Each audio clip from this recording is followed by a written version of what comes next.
Good morning. Welcome to episode 2, season 30 for 2026. And, plenty to talk about. Super Rugby pre-season started. Getting into full swing this weekend. And apparently, we've got coming up the next coach for the All Blacks. Why do I say that? Because everyone else has said, nah, I'm not interested. So, congratulations on the new appointment, Mr. Mike Sheehan. Morning. So who is your forward and defensive coaches, Mr. Coach? For the All Blacks? Yeah, well, everyone else has pulled out. Well, everyone's bailing out, aren't they? I wouldn't be surprised to see Dave Rennie and Warren Gatland in there, to be fair, but we'll just have to wait and see what the process brings, I guess. Well, I will just quickly pull up a messenger because some people don't get the full group of how we discuss life. And I did get a message from a roadie this morning who unfortunately can't be on the show because last week we were talking about the contracts of All Blacks. And it blew my brain. His little Facebook short had over 20,000 views and so many likes and so many comments. Thank you all for watching it. And also thanks for your comments. And basically, both of us have been saying for a long time, it's something that no one ever talks about. You know what I mean? And it was really great for someone like Rhodey to come out and put it on record, what we've all been thinking. And there's, over 20,000 views for a little short 50-second clip of us talking crap. That's just crazy, mind-blowing, which also reminds me, Josh Flavel, if you're watching, I'll be in touch about the show sponsorship. But he wrote here in a private message to me that he wouldn't be on the show this week, so he sends his apologies. But he wants to still get his 2 cents worth in. And he goes, although the NZRU have stated international experience, quote, and Joe Schmidt rolling himself out, it leaves the obvious, Joseph and Rennie. However, the way the Borders, they could do the unpredictable, and do and with a lot of the contracted players, underlined Chiefs players, I still wouldn't put it past them pulling the Gatling card on us. Yeah, well, anything's possible, isn't it? Well, after what our good friend Mr. Donny Bell said last week off air, he's had word that Rennie is quite happy in Japan. And his whole name has sort of, people are all now saying, it's got to be Joseph and Rennie. But the words we've heard is Rennie's happy in Japan. So, who else is there? They've said they've got to be a New Zealander. So it's like detective work at the moment, isn't it? You've got to have international experience. Okay, so today we hear Vern Cotter is buggering off at the end of Super Rugby to go and coach with the Queensland Reds. So he's gone. So that's the name I threw out there last week. Joe Schmidt, as I said, is committed to Australia to the World Cup. Tony Brown has apparently been offered millions of rand for staying in Africa. Who else? What's Eddie Jones up to? Is he a New Zealander? I don't know. Oh, isn't his mother New Zealander? No, his mother's Japanese. But that's why he went to Japan. But the thing is, you look at all these things, and if people disagree or want to throw their 5 cents worth in, please ask away in the comments and we will try and answer them. But international experience, what does that constitute? I mean, what about Clayton McMillan in Munster? Wasn't he the coach for the New Zealand Maori? Is coaching the New Zealand Maori against Scotland or the British Lions or something like that? Is that international experience? Coaching a team that's played a touring international team, can't remember the last time, probably the Lions tour. Does that constitute international experience? Well, put it this way: Clayton McMillan has been quoted to saying he will be back in New Zealand. It's just a matter of when. But I've always backed him as a coach because he's a very good coach, and I've always said that he will enter the All Blacks fray at some stage. It's just a matter of when. Yeah, well, it is. It is. It does open up a whole thing. I mean, when they just say must be a New Zealander with international experience, does that also go away from? They have never said a head coach with international experience, though, have they? So you've got guys like Leon McDonald. He's had international experience as a coach in the All Black frame. You've got Jason Holland, international experience, but not in the head coach frame. So Jason Ryan, exactly. Here's a scenario. What's the NZ board going to do if Andy Farrell applies for the job? He's not a New Zealander. But are they going to turn around and say, "Oh, you can't be considered for this job because you're not a New Zealander," or are they going to grab him with both hands? Well, that's the thing. What would they do? That is the point. It's sort of like, this is just me thinking up a story. But I mean, if he was to apply for it, are they going to turn him away, or are they going to grab him? Oh, it's a hard one, isn't it? That's what I'm saying. It sort of makes you just wonder what's going on. I mean, they've said that Kevin Alamu's on the board of selection panel. Says Blasey. I mean, David Kirk is there as well. There was someone else. I can't remember who it was. And then another person, an ex-All Black. So I'm wondering, is John Kerwin or Richie McCaw involved with this process?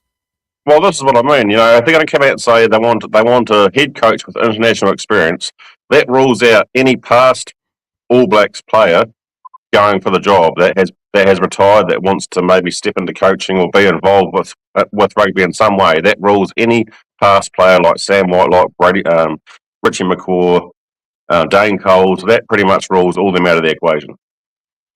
Yeah, well, Dane Coles only has club rugby coaching experience as the head coach this year for the Paraparaumu Rugby Club here in Wellington. So, unless they've played a team from Australia, is that international experience? I don't think Paraparaumu have played a team from Australia for a while. But yeah, it is. I mean, it does bring up a lot of questions, and there's not that many people. Well, there's probably no one in Aussie that can be considered because Stephen Larkham's committed to the Brumbies, Simon Cron's committed to the Force, Les Kiss and Vern Cotter are tied up with the Reds, and it doesn't leave anyone really. So yeah, it's going to be interesting to see who they appoint. But they've been quoted saying that the appointment's going to be made in a matter of weeks and not months. So. Well, as we mentioned last week, of course, we've got the big games this week. It's going to be, I mean, sure, he can be there, Mr. Joseph, at Fraser Park and Timaru at 3:30 on Friday. But it'll be interesting to watch his body language there and see how much Mark Brown takes over the running of the day. Correct? This is my question. Is Mark Brown involved with the Highlanders at a Super 12 level, at a Super Rugby level? Oh, okay. I thought he was involved with both the Otago and Highlanders. He's the Otago NPC coach, but I don't even know who Jamie Joseph's assistants are. I haven't really dug deep. I haven't really put any thought to it, but if Jamie Joseph is to take the All Blacks job. Mark Brown is my pick to take Joseph's place. Yeah, because they'll just because I mean, there's no rule that a guy can't be a super coach and an NPC coach, is there? No, you got Ben Smith. I think he's one of the assistants, isn't he? Yes. Yeah. So Green Island boy, that's all good. But yeah, so what we'll do is anyway, we'll just say, did you see the highlights of the Western Force versus Queensland Reds game last Friday night when New Zealand time, when the Western Force got up by 21 points to 19 over the Reds, which sure, kick and giggle, 3 30-minute halves. What was your take on that match? Wasn't a bad match. There were some players that stood out, and there were some players that should have stood out that didn't stand out. But congratulations to the Force. They'll take that'll be a good confidence booster heading into the first round. Yeah, because I mean that, as I said, was I haven't gone and updated the what do you call it, the scoring hoo-has, but yeah, that was played on Friday, last Friday. But of course, this week we've got the games coming up. We'll get to the Crusaders game in a minute because there is coverage, and I'm assuming that the Hurricanes Blues game might have the similar sort of coverage at 1:30 on Friday. The weather here is terrible in Wellington at the moment, a bit of rain like all over the Motu. Sacred Heart College hosting the pre-season between the Blues and the Hurricanes. The Hurricanes, to me, and I'm not just saying this because they are the greatest team in the world, but the Hurricanes, to me, they have been sort of pre-season training a little bit under the radar. Yeah, they have. Well, both teams have, to be fair, but I am going to pick the Blues to win this one. Okay, well, thank you for your day today, and I'll now say see you later. Of course, there's only one team I'm going to go for there, and that's the Hurricanes. But I do think it will be a close match. It will be something like 30-23 or something silly like that. It will be a close scoring game. I think that we'll see a lot more running and stuff than we saw in the Force Reds game. Then we've got the Drua travelling to Mount Maunganui, which is going to be a very poignant occasion, taking on the Chiefs. It's a good way for the Drua to see if their passports are working, yeah? Yeah, I'm expecting the Drua to get thumped, to be fair. As Donnie said last week, they're not a good travelling side. And the Chiefs, the Chiefs are building good. From what I've seen on social media, I'm expecting them to win and win convincingly. Yeah, same too, and I'm almost convinced the emotion of what's happened up there and thoughts and all that do go out to everyone involved. I think the Chiefs will absolutely annihilate the poor old Drua. Then at 3:30, as we're led to believe, the dulcet tones of Mr. Donnie Bell will be on YouTube. Yep, they're going to be showing this game from Fraser Park, Timaru on the TubeYube. So we'll be all hooked into that. Crusaders, Highlanders, sold out Fraser Park. I don't know the last time that was ever sold out. I mean, it's going to be a huge day. I hope the weather holds. Yeah, well, we're in for, there's a bit of rain around down here at the moment, but we're in for a good 2 or 3 days. I was speaking to Donnie last night. He's absolutely fizzed at the button to get the call with chainsaw. So it'll be good. 4,000 at Fraser Park. She's going to be packed to the brim, and your old mate there, Jeremy and what's his name, Tim Hyde-Smith will have their work cut out, but that's all right. Highlanders for me. Yeah, the Highlanders. Oh, okay. Yeah. I'm not a Canterbury man. You should know this by now. Yeah, I know, and nor am I. And I have to agree with you, only because, we don't have Rhodey here to go, oh, Crusaders, back to back forever, No, I think the Highlanders will go up there and spoil the party, because, if they are playing in front of the new All Black coach, It'll be all on. Again, though, I do think this could be a very close matchup. Pre-season, it's all sort of like you can't read anything into it. And if you're going to have an upset win, this is the time to do it, pre-season or not. We all know there's no competition points available, but you still got to get that psychological edge on your opponent, don't you? So I think the Highlanders will be saying, we're ready, we're here, we don't care if we have a coach or don't have a coach, eh? Yeah, I just hope that the Highlanders come through it unscathed, because as we all know, they've had a couple of big names ruled out. Well, one's been ruled out for the season, the other one's been ruled out for about 8 weeks. So they need to come through it unscathed. Obviously, everyone's got all their All Blacks back, and the Highlanders have got the big Argentinian enforcer in the middle row there, so all eyes will be on him. So yeah. So okay, so we're both going to the Highlanders there. And then, of course, we've got later on that evening, and I think this is also going to be on YouTube or on Facebook, is the Force taking on the Brumbies. I don't know. I mean, are the Force looking at being a force this year after their win over the Reds last week? Well, the Force have had game time, even though they've had moulds into the legs, and they've had a chance to try out combinations. Yeah, I don't know if that'll stand them in good stead for this week or not, but I'm going to pick the Brumbies. But yeah.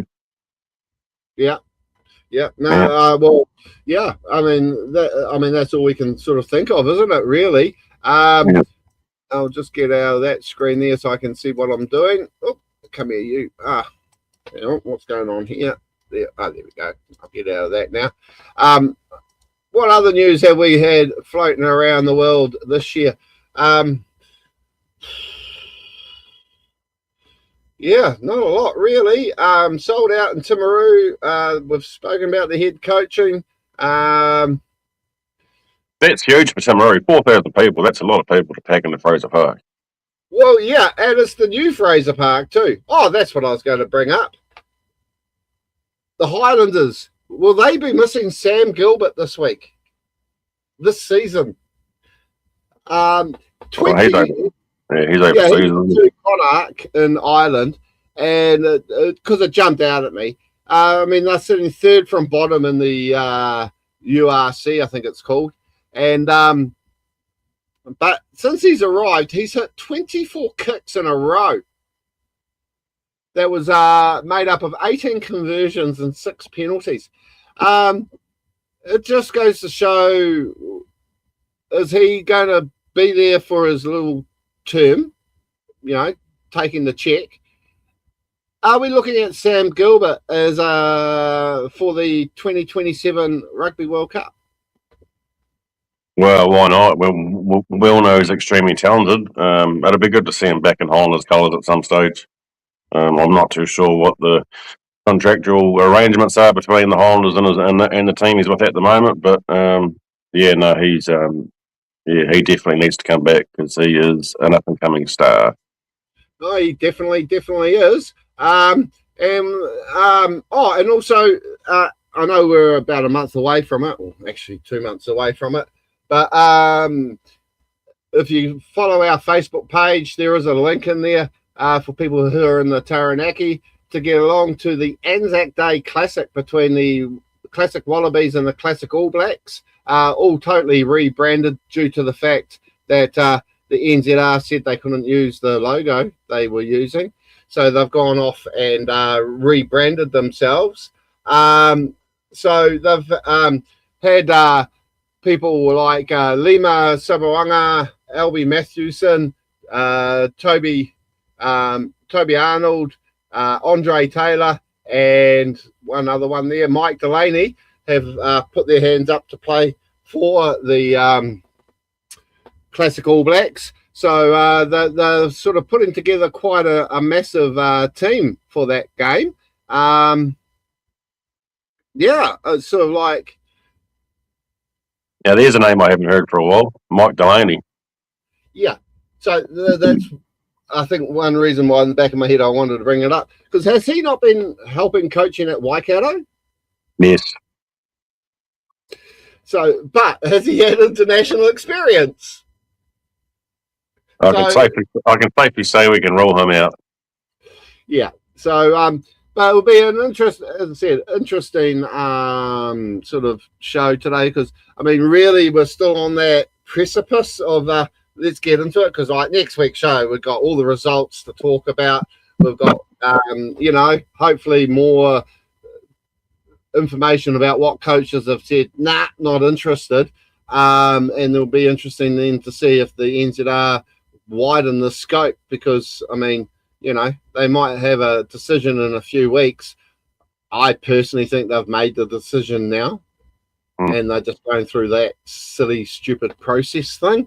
But otherwise, as I said, I mean, we've got a lot of what do you call them? Pre-season games coming up in club rugby. Lots of celebrations this year. I see Rakaya having their 150th. You've got Greytown over in the Wairarapa having their 150th. Southbridge are having their 150th. So yeah, there is a lot of what do you call it?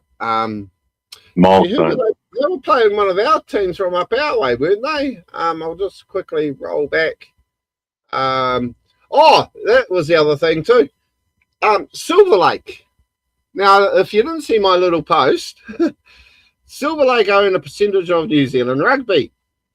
And I was watching the CNN news, and it came up about the new bloody Trump going, Americans must own TikTok, because I've been thinking about moving over, joining the TikTok craze. And then I see that Oracle have bought 15% of TikTok. But co-owned with that is Silver Lake. So does that mean now we will see more All Blacks New Zealand rugby on the TikTok? Oh, God knows. It wouldn't surprise me, but it just goes to show that, who's got fingers in which pies and blah, blah, blah. But yeah, no, it's she's all go. Club rugby is coming up. Pre-season games locked in, and the competition down here starts at the end of March. So not much of a break. And there's Heartland unions that need to appoint head coaches, and so they'll all be going through that phase at the moment. And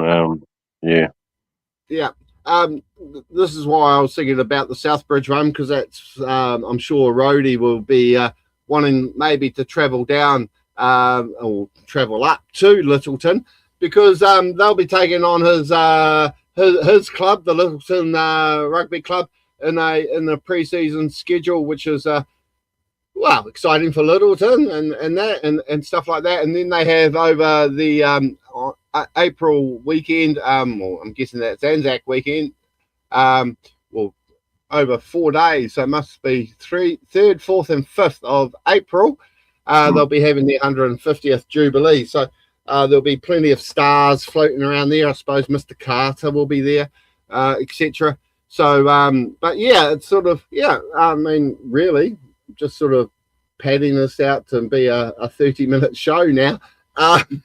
But it's very interesting to me up here in the North Island, how all the teams are coming out and going, we've got this happening, we've got all this pre-season stuff happening. And then also seeing down your way in the South Island, the same thing. Is it me, or is there a lot more emphasis on this pre-season club stuff we're seeing online? Or has it always been like that, especially with your club? Or is there seems to be an uptake and let's get a lot more pre-season and be more prepared for the upcoming club season? I think it's always been like that, but with social media, there's a lot more exposure of all this carry on now. There's a lot more people talking about it, and it's got a far-reaching effect. You put stuff on social media. There's a lot of people that follow club people, life members that follow the clubs on Facebook and all that sort of jazz. And but I think it's just about getting miles and game time into the leagues of players. And certainly down here with our club, there's a lot of players that are busy with harvest and all that sort of stuff. So we might not see them in the pre-season, but they'll join when things calm down, because she's been a bit of a slow start down here. There's been crops destroyed, and all the farmers are hanging out for good weather so they can work 24 hours a day, 7 days a week. So, but it'll all fall into place. And but yeah, I think it's just a lot more social media exposure. But I mean, the club season never really stopped, because board meetings are happening every month all year round, and it's you finish one season and you go into planning for the next season, and there's always stuff to work out, and new board members to elect and presidents and all that sort of carry on. So yeah, and also I'll just quickly pull it up so I don't get the information wrong at my end. Do have to mention the sad news out of Buller this week with the passing of Roy Aitken, Buller Lion number 527, ex-CEO of Buller between 2000 and 2005, before Mr. Ahern took over. And then he debuted for Buller back in the late 60s as a halfback, and then went on for, it felt like decades, actually. Well, he did. He spent the next 40 years involved with Buller Rugby. So, he was a proud Buller man, and it was sad to see his passing in the last week. So just thoughts go out to anyone watching in the Buller region. So I'm still waiting to see what the story is there with Buller West Coast Club Comp, to see if they're doing a combined one again. I guess they'll be all back in the office now, doing whatever they're doing. Buller sorting out the rugby, West Coast sorting out their politics about who should listen to whom. And if you don't, see you later. no comment. No comment. Yeah. Should I have listened to them? No. But anyway, just one more thing. We've got a Ranfurly Shield challenge to touch on later in the year, so that'll be exciting. Yes, and the news on that Ranfurly Shield challenge is it's going ahead in July, and the whisper I've been hearing unconfirmed is that will be played in Molyneux Park in Alexandria. Oh, that'll be okay, yeah, because it's Otago, isn't it? I forgot it was Otago. But I will talk to my sources. I'll get that confirmed anyway. It's still a few months away, so yeah. Well, they normally have the two, don't they? So I wouldn't be surprised to see if your neighbours down the road, North Otago, get a crack as well, because they tend to give it to the Heartland neighbours, don't they? So hopefully, we'll see a couple of South Island Ranfurly Shield games coming up in about 3 or 4 months' time. So that's about it. As I said, just really padding this show out for half an hour. We know the Hurricanes are going to destroy the Blues. We know the Highlanders are going to destroy the Crusaders, and maybe the Force could upset the Brumbies. Now that would be a turn up for the books, but I guess we'll catch up with everything next Tuesday, all the results and stuff, and follow our Facebook page for all the updated results and shit. Yeah. Any last words from you, Mr. Sheehan? No, just hanging out for some sunshine. We've had 4 or 5 days of rain, and it's getting a bit tedious now. Yeah, started here now. It's been raining here all day. I should just mention this. This is going to rack you up. Auckland cricket, the Super Smash. I don't know if you've been following the Super Smash. Both Auckland teams are in the finals. I just thought I'd throw that in there. And there's no cricket today, so we'll have to find something else to do. Well, I must admit, I did watch that Central Hinds versus Otago Sparks game in the other day from Napier, and what a match that was! Did you watch it? Yeah, I did. I thought the match yesterday between the Stags and the Aces was probably one of the best I've seen in a long, long time. Oh no! Well, for those that aren't watching the cricket, because we're still in cricket season, Otago needed, what was it, 16 runs with 4 overs to go, Yeah. 7 wickets in hand. They ended up winning with 2 balls to go and 2 wickets in hand. It was great bowling by Central Districts, but the girls almost pulled off a miracle victory. And at one point, I was just going to turn it off. I thought, oh no, I'll stay here and watch this. And then it was just like, I'm glad I just stayed and watched it, because it was just the most craziest finish to a cricket game I've seen in a very, very long time. And I guess the only other thing is that we have to sit back and watch New Zealand get smashed in 3 overs by the Indians in the next game. Well, that brings me to my next statement. Hopefully the Black Caps and Black Ferns selected are sitting up and taking notice of some of these players, girls and boys that are coming through the Super Smash, because there's some real talent emerging, particularly Tom Bruce with his 92 off 57 or whatever it was yesterday. But yeah, no, it's it'll be good. The finals will be good, and we'll get into rugby season. Yep, no, that's all good.